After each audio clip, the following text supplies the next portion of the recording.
You all are coming in with some deep, heartfelt questions, and I love it because it shows that many of you are not scrolling past conviction, but you're actually seeking healing, deliverance, and understanding. It shows that you are allowing God to move in those places in your heart that have been hard, hurt, or hidden. You see, it's easy to talk about honoring parents when everything is good, when there's love, communication, and closeness. But what about when a parent doesn't want a relationship? What about when the door is closed and you're left unanswered? Unspoken words and years of pain. This message right here is for you. This message is for those who are still trying to honor God even when the relationship is impossible. Because real healing starts when you stop chasing their approval and start choosing peace with God over closure from man. So let's talk about it because this one hits home for a lot of people. Again, the Bible does say honor your father and your mother. Notice it doesn't say have a relationship with them. It simply says honor. You have to realize that honor is a command.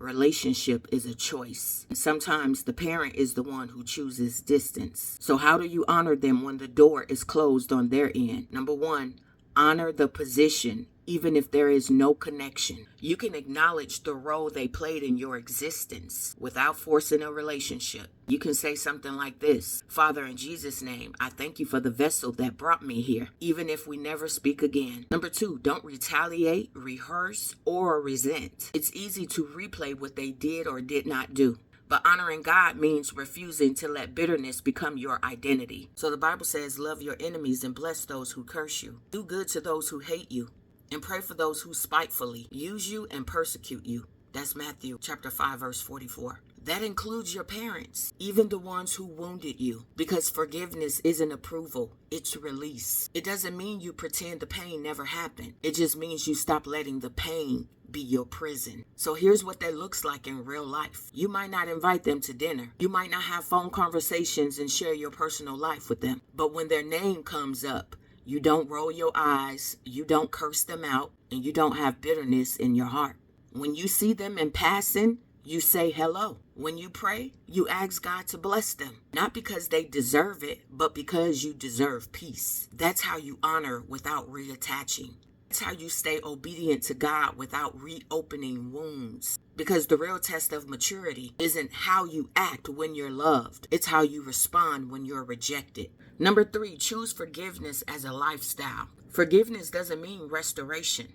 It means releasing your heart from the prison of offense. If your parents doesn't want relationship, let them go. But don't let go of your peace. Before, pray for them. Even from a distance, praying for them keeps your spirit in alignment with God's heart. It's not about them deserving it. It's about you being free. Number five, keep your heart clean so God can bless you. Remember, the command to honor comes with a promise that your days may be long and well. Don't let someone else's rejection rob you of the reward. So honoring your parents comes with a promise, and many of you don't understand what that promise is. So I want to give you some tangible examples as to what that promise looks like in your life. Not only is that promise giving you physical longevity, it's also promising stability, favor, peace, and generational blessings. But longevity isn't about the number of years. It's about the quality of life. When you honor your parents, you live with fewer regrets, fewer grudges, and less bitterness eating away at you because stress kills. But honor brings rest. Number two, it opens the door of God's favor and protection for your life.